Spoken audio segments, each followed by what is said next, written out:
Hi. VTU makeup examination eligibility ಬಗ್ಗೆ ತುಂಬಾನೇ students confuse ಆಗಿದ್ದಾರೆ. ಸೊ ಇವತ್ತಿನ ವಿಡಿಯೋದ್ರಲ್ಲಿ ಪೂರ್ತಿಯಾಗಿ ಎಕ್ಸ್ಪ್ಲೇನ್ ಮಾಡ್ತೀನಿ. ಯಾರ್ಯಾರ ಮೇಕಪ್ ಎಕ್ಸಾಮ್ ಬರಿಬಹುದು, ಯಾವ್ಯಾವ ಸೆಮಿಸ್ಟರ್ ಸಬ್ಜೆಕ್ಟ್ಗೆ ಬರಿಬಹುದು, ಹಾಗೆ ಇಯರ್ ಬ್ಯಾಕ್ ಸ್ಟೂಡೆಂಟ್ಸ್ ಎಲಿಜಿಬಲ್ ಆಗಿದಾರೋ ಇಲ್ವೋ ಎಲ್ಲದು ಪ್ರತಿಯೊಂದನ್ನು ಈ ವಿಡಿಯೋದ್ರಲ್ಲಿ ಹೇಳ್ತೀವಿ. ಪೂರ್ತಿಯಾಗಿ ಕೇಳಿ. ಸೊ ಮೇಕಪ್ ಎಕ್ಸಾಮ್ ಎಲಿಜಿಬಿಲಿಟಿ ಬಗ್ಗೆ ಹೇಳೋದಾದ್ರೆ, ವಿಟಿಯು ರೂಲ್ ಪ್ರಕಾರ ಫಸ್ಟ್ ಮತ್ತು ಸೆಕೆಂಡ್ ಸೆಮಿಸ್ಟರ್ ಸಬ್ಜೆಕ್ಟ್ಗೆ ಮೇಕಪ್ ಎಕ್ಸಾಮ್ ಬರೆಯೋಕೆ ಎಲಿಜಿಬಿಲಿಟಿ ಬರುತ್ತೆ. ಯಾವಾಗ ಅಂದ್ರೆ ಸೆಕೆಂಡ್ ಸೆಮಿಸ್ಟರ್ ಆದ್ಮೇಲೆ, ಲೈಕ್ ನೀವು ಸೆಕೆಂಡ್ ಸೆಮಿಸ್ಟರ್ ಅಟೆಂಡ್ ಮಾಡಿ ಇಂಟರ್ನಲ್ಸ್ ಕಂಪ್ಲೀಟ್ ಮಾಡಿರ್ಬೇಕು. ಆಮೇಲೆ ಬ್ಯಾಕ್ಲಾಗ್ ಕ್ರೆಡಿಟ್ಸ್ ಎಷ್ಟೇ ಇರಲಿ, ಲೈಕ್ ಬಿಲೋ 16 ಇರಲಿ, ಅಬೌವ್ 16 ಇರಲಿ, ಎಲಿಜಿಬಿಲಿಟಿ ಇದ್ದೇ ಇರುತ್ತೆ. ಸೊ ಎಷ್ಟೊಂದು ಜನ ಸ್ಟೂಡೆಂಟ್ಸ್ಗೆ ಹಿಯರ್ ಬ್ಯಾಕ್ ಸ್ಟೂಡೆಂಟ್ಸ್ ಎಲಿಜಿಬಲ್ ಅನ್ನೋ ಡೌಟ್ ಇರುತ್ತೆ. ಸೊ ಅದಕ್ಕೆ answer yes, year back students ಕೂಡ ಎಲಿಜಿಬಲ್ ಆಗಿರ್ತಾರೆ, ಎಸ್ಪೆಷಲಿ 2022 ಸ್ಕೀಮ್ ನಲ್ಲಿ ಇದ್ದವರು. ಸಪೋಸ್ ನಿಮ್ಗೆ 16 ಕ್ರೆಡಿಟ್ಗಿಂತ ಜಾಸ್ತಿ ಬ್ಯಾಕ್ಲಾಗ್ ಇದ್ದು ನೀವು ಥರ್ಡ್ ಸೆಮ್ ಪ್ರಮೋಷನ್ ಆಗಿಲ್ಲ ಅಂದ್ರೆ, ನೀವು ಸೆಕೆಂಡ್ ಸೆಮ್ ಕಂಪ್ಲೀಟ್ ಆಗಿದ್ರೆ ಮೇಕಪ್ ಎಕ್ಸಾಮ್ ಬರಿಬಹುದು. ಹಾಗೆ ಪ್ರೀವಿಯಸ್ ಇಯರ್ಸ್ ನಲ್ಲಿ ರಿಅಡ್ಮಿಷನ್ ಆಗಿದ್ರು ಕೂಡ ಸೇಮ್ ರೂಲ್ಸ್ ಅಪ್ಲೈ ಆಗುತ್ತೆ. ಸೊ ಈಗ ಫೋರ್ತ್ ಸೆಮಿಸ್ಟರ್ ಆದ್ಮೇಲೆ ಎಲಿಜಿಬಿಲಿಟಿ ಕ್ರೈಟೀರಿಯಾ ಈಗ ಹೇಳ್ತೀನಿ. ನೀವು ಫೋರ್ತ್ ಸೆಮಿಸ್ಟರ್ ಕಂಪ್ಲೀಟ್ ಮಾಡಿದ್ಮೇಲೆ ಮೇಕಪ್ ಎಕ್ಸಾಮ್ ಬರಿಬಹುದು ಸಬ್ಜೆಕ್ಟ್ಸ್, ಓಕೆನಾ? ಸಬ್ಜೆಕ್ಟ್ ಬರಿಬಹುದು. First and second sem backlog ಇದ್ರೆ ಥರ್ಡ್ ಇಯರ್ ಅಲ್ಲಿ ನೀವು ಬರೆಯೋಕೆ, ಲೈಕ್ ಅದನ್ನ ಬ್ಯಾಕ್ಲಾಗ್ ಬರೆಯೋಕೆ ಆಪ್ಷನ್ ಇರಲ್ಲ. ಇದು ವಿಟಿಯು ಸ್ಟ್ರಿಕ್ಟ್ ಆಗಿದೆ. ಈ ರೂಲ್ ಕೂಡ ಇಂಪ್ಲಿಮೆಂಟ್ ಆಗಿದೆ.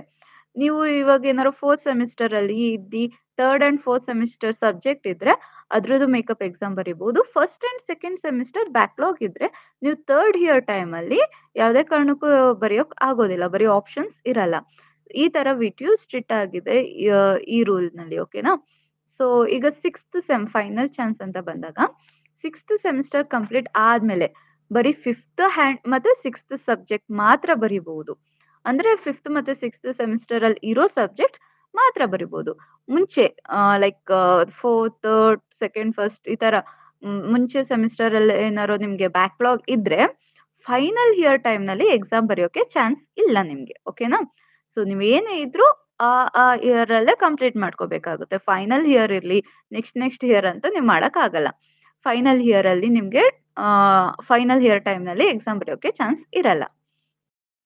ಎಕ್ಸಾಂಪಲ್ ನಿಮ್ಮ ಹತ್ರ 18 ಕ್ರೆಡಿಟ್ಸ್ ಬ್ಯಾಕ್ಲಾಗ್ ಇದ್ದು ಸೆಕೆಂಡ್ ಸೆಮ್ ಕಂಪ್ಲೀಟ್ ಮಾಡಿದ್ದೀರಾ ಅಂದ್ರೆ ಮೇಕಪ್ ಎಕ್ಸಾಮ್ ಬರಿಬಹುದು.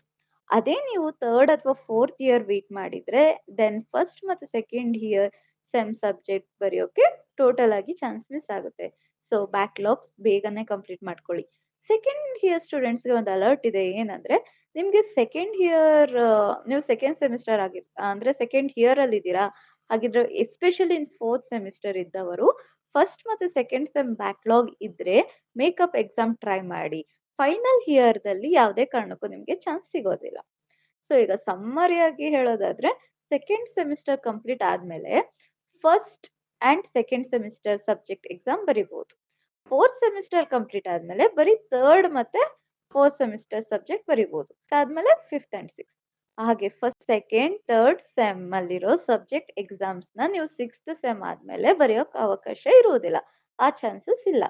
ಹಾಗೆ ಇಫ್ ನಿಮ್ದು ಏನಾದ್ರು ಸೆಕೆಂಡ್ ಸೆಮ್ ಕಂಪ್ಲೀಟ್ ಆಗಿದ್ರೆ ಹಿಯರ್ ಬ್ಯಾಕ್ ಸ್ಟೂಡೆಂಟ್ಸ್ ಎಲಿಜಿಬಲ್ ಇದ್ದಾರೆ, ಓಕೆನಾ?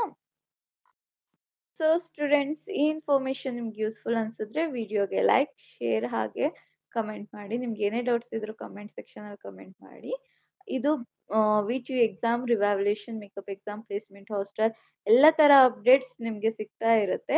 ನೆಕ್ಸ್ಟ್ ವಿಡಿಯೋದ್ರಲ್ಲಿ ಸಿಇಟಿ ಕೌನ್ಸಿಲಿಂಗ್ ಅಥವಾ ಈಗ ವಿಟಿಯುದು ನೆಕ್ಸ್ಟ್ ಟೈಮ್ ಟೇಬಲ್ ರಿಲೀಸ್ ಆಗುತ್ತೆ, ಅದ್ರ ಬಗ್ಗೆ ಪೂರ್ತಿ ಅಪ್ಡೇಟ್ ಮಾಡ್ತೀವಿ. ನಮ್ಮ ಚಾನಲ್ಗೆ ಟ್ಯೂನ್ಡ್ ಆಗಿರಿ. ಹಾಗೆ ಮತ್ತೆ ಮುಂದಿನ ವಿಡಿಯೋದ್ರಲ್ಲಿ ಸಿಗೋಣ ಸ್ಟೂಡೆಂಟ್ಸ್. ಬಾಯ್.